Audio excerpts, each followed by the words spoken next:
जगन्नाथ की नगरी है और आप सब में कृष्ण देखते हैं। कृष्ण का दिव्य स्वरूप एक ही बार देखा गया है और कुछ ही लोगों ने देखा है जी। अब हम आंख बंद करेंगे और आप हमको उनका दिव्य स्वरूप दिखाएंगे। वो कैसे दिखाएंगे वो आप जानते हैं, बट बाकियों के लिए बता दूं। नहीं, मैं आपका इशारा समझ गया। आप रश्मि रथी तो आप सबने पढ़ी होगी, और भगवान कृष्ण जब सारी संभावनाएं समाप्त हो गई, पांडवों का अज्ञातवास पूरा हो गया। सर 1 मिनट रोकूं आशुतोष भाई? आप रोक लीजिए, रोक लीजिए। दिनकर साहब से बढ़िया लिखने वाला आपका विचार मेरे ख्याल से नहीं हुआ होगा जी, और आपसे बढ़िया रश्मि रथी का वो चैप्टर बोलने वाला नहीं हुआ होगा। नहीं, मैं ऐसा नहीं कहूँगा। आपके पहले विचार से सहमत हूँ। अच्छा। कि श्रद्धेय रामधारी सिंह जी दिनकर जी ने जो स्वरूप का वर्णन किया है वो दिव्य है, अद्भुत है। बाकी हम जैसे लोग आपको कई मिल जाएंगे, लेकिन रामधारी सिंह जी दिनकर सिर्फ एक ही हैं जो हुए हैं और जो लिख के चले गए हैं, जिनको हम और आप आज भी 40-50 सालों बाद गुनगुना रहे हैं, गा रहे हैं, और उनके दिए हुए को हम और आप एक दूसरे के साथ साझा कर रहे हैं। बस इतना ही कहना था। अब ये राम मिलाई जोड़ी हो गई है, अब आपके हवाले।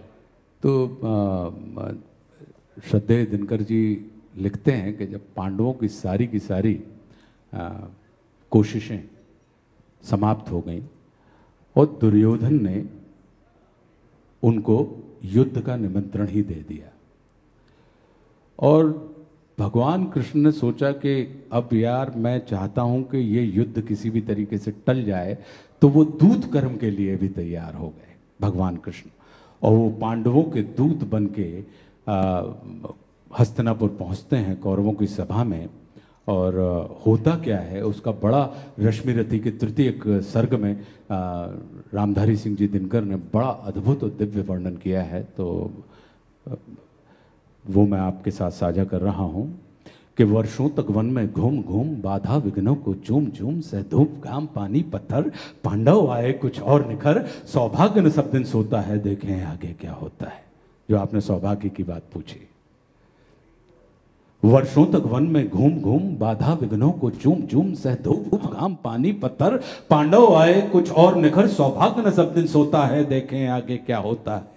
मैत्री की राह बताने को, सबको सुमार्ग पर लाने को, दुर्योधन को समझाने को, भीषण विध्वंस बचाने को भगवान हस्तिनापुर आए, पांडव का संदेशा लाए। दो न्याय अगर तो आधा दो, विनती कर रहे हैं। दो न्याय अगर तो आधा दो, पर इसमें भी यदि बाधा हो तो दे दो केवल 5 ग्राम, रखो धरती अपनी तमाम, वही खुशी से खाएंगे परिजन पर असी न उठाएंगे।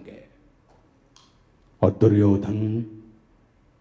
दुर्योधन वह भी दे न सका आशीष, समाज की ले न सका, उल्टे हरि को बांधने चला, जो था असाध्य साधने चला। जब नाश मनुष्य पर छाता है पहले विवेक मर जाता है, जब नाश मनुष्य पर छाता है पहले विवेक मर जाता है। हरि ने भीषण हुंकार किया, अपना स्वरूप विस्तार किया, और डगमग डगमग दिग्गज डोले, भगवान कुपित होकर बोले, जंजीर बढ़ाकर साधने हा दुर्योधन बांधने। यह देख गगन मुझ में लय है, यह देख पवन मुझ में लय है, मुझ में विलीन संसार सकल मुझ में लय है, जंकार सकल अमृत फूलता है मुझ में, संघार झूलता है मुझ में, उदयाचल मेरा दीप्तिभाल, भूमंडल वक्ष स्थल विशाल, भुज पर बंद को घेरे है, मैं नाक मेरु पग मेरे हैं, और दिखते जो नक्षत्र निकर सब है मेरे मुख के अंदर। दृग हो तो दृश्य कांड देख, मुझ में सारा ब्रह्मांड देख, चर अचर जीव जग शर अक्षर, नश्वर मनुष्य सुर जाति अमर, शतकोटि सूर्य शतकोटि चंद्र, शतकोटि सर सिंधु मंद्र, शतकोटि विष्णु शतकोटि विष्णु शतकोटि, मैं भूल गया हूं ये लाइन क्या है, शतकोटि विष्णु शतकोटि, शतकोटि रुद्र शतकोटि काल, शतकोटि दंडधर लोकपाल, जंजीर बढ़ाकर साधने हाँ दुर्योधन बांधने। गत और भूलोक अतल पाताल देख, अब वो दिखा रहे हैं कि भूलोक अतल पाताल देख, गत और अनागत काल देख, यह देख जगत का आदि सृजन, यह देख महाभारत का रण, मृतकों से पटी हुई भू है, पहचान कहां उसमें तू है। अमर में कुंतल जाल देख, पद के नीचे पाताल देख, मुट्ठी में तीनों काल देख, मेरा स्वरूप विकराल देख। सब जन्म मुझी से पाते हैं, फिर लौट मुझी में आते हैं। जो आपने कहा ये उन्हीं की घोषणा है। सब जन्म मुझी से पाते हैं, फिर लौट मुझी में आते हैं। जिह्वा से करती ज्वाल सगन, सांसों से पाता जन्म पवन। पड़ जाती मेरी दृष्टि जिधर, हंसने लगती है सृष्टि उधर। मैं जब ही मूंदता हूं लोचन, छा जाता चारों ओर वरण। बांधने मुझे तू आया है, बांधने मुझे तू आया है। जंजीर बड़ी क्या लाया है। यदि मुझे बांधना चाहे मन, तो पहले बांध अनंत गगन। सूने को साध न सकता है, वो मुझे बांध कब सकता है। और मैत्री का मूल्य न पहचाना, हित वचन नहीं तूने माना, तो ले मैं भी अब जाता हूं, अंतिम संकल्प सुनाता हूं। याचना नहीं अब रण होगा, जीवन जय या कि मरण होगा। टकराएंगे नक्षत्र निकर, बरसेगी भू पर वैनी बिखर। फण शेष नाग का डोलेगा, विकराल काल मुंह खोलेगा।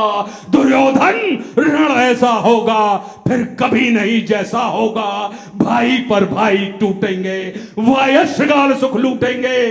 विषवाण बूंद से छूटेंगे, सौभाग्य मनुष्य के फूटेंगे। आखिर तू भूषाई होगा, हिंसा का पर्दाई होगा। थी सभा सन, सब लोग डरे, चुप थे या थे बेहोश पड़े। केवल दो नर नाग आते थे, धृतराष्ट्र विदुर सुख पाते थे। कर जोड़ खड़े प्रमुदित निर्भय, दोनों पुकारते थे जय जय। ये तृतीय सर्ग।